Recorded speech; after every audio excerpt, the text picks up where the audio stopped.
Hi, good morning mga kasari. Isang mapagpalang araw sa ating lahat. Ang aga ng aking bantay sa tindahan nakipaglaro sa akin. Oh. Ito ang aking bantay, si Meow Meow. Nilalagay ko siya tuwing gabi.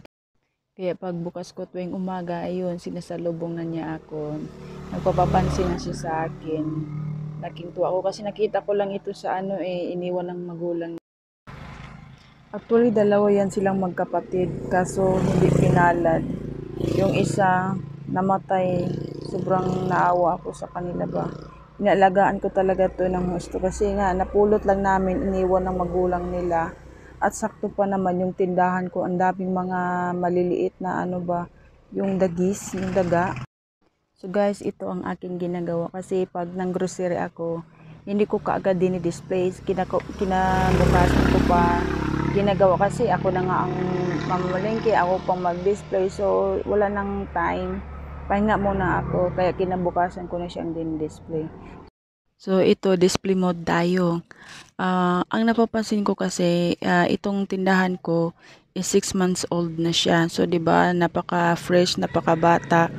At alam naman natin na kapag may tindahan ka, gusto natin makikita lahat yan. Kasi very, kumbaga, attractive ba? O, meron silang, may paninda sila na ganito, may kape, may suka, lahat. Para naman, mabili din yon. Ang napapansin ko talaga sa mga utanggers, sila yung mga demanding. Yung mahilig magsabi na, uy, dapat may ganito ka. Uy, dapat may internet ka. Dapat may GCash ka. Nagpapaload ka dito. Mga ganong bagay. Kahit marami tayong naririnig na mga suggestion or demand, tayo pa rin yung nakakaalam sa budget natin, di ba? Alangan naman natin na bibilihin o bibilhin natin yung mga sinasabi nila, wala tayong budget. Akala nila madali lang kumuha ng budget, di ba? Wala pa tayong cash na ganun kalaki.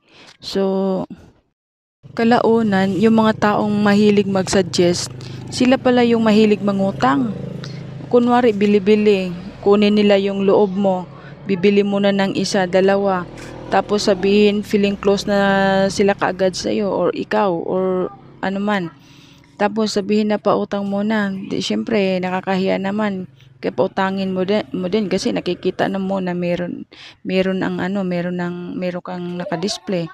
So ngayon ang ginagawa ko, sabi ko putakan talaga tayo dito kasi para safe naman ng aking paninda.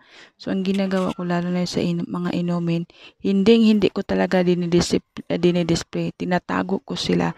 So kaya pag magtanong sila kung meron akong tanduay o beer, sinasabi ko na wala, ubos nila. Kaya tingnan mo, wala akong display. Kaya safe talaga ang aking paninda, lalo na sa mga drinks. Wala kang makikitang drinks sa aking istante. Lahat sila kung ano lang dyan, yun lang talaga yun. Mga shampoo or mga dilata. Yun lang ang makikita mo sa aking tindahan. Kaya safe ako. Kaya yun, sabi ko, putakan lang pala nito. O, syempre, di ba? Okay, sana kung makautang tayo sa department store, kaso hindi lahat talaga cash yun. So, nakakahiya. So, paano kung utangin lahat yung paninda mo, wala na tayong pambili sa sunod nating grocery. Tapos yung mga utanggers ba, makakapal ang mga mukha nila, hindi nahihiya, pati cash gustong utangin. Sabi ko, wala akong cash. Hindi ko kayang magpautang ng cash. Alam mo naman, kung binibili ko rin sila ng mga grocery. So, paano kung magpautang ako ng cash? Diretso ko talaga lang sinasabi na wala po akong cash. Sorry po. Pagkatapos ko mag-display ito, binisita ko ang aking tanim. Sa paso lang kasi ito yun, malalaki na siya. So maraming salamat po sa lahat sa iyong pakikinig at please subscribe my channel. Thank you very much. God bless us.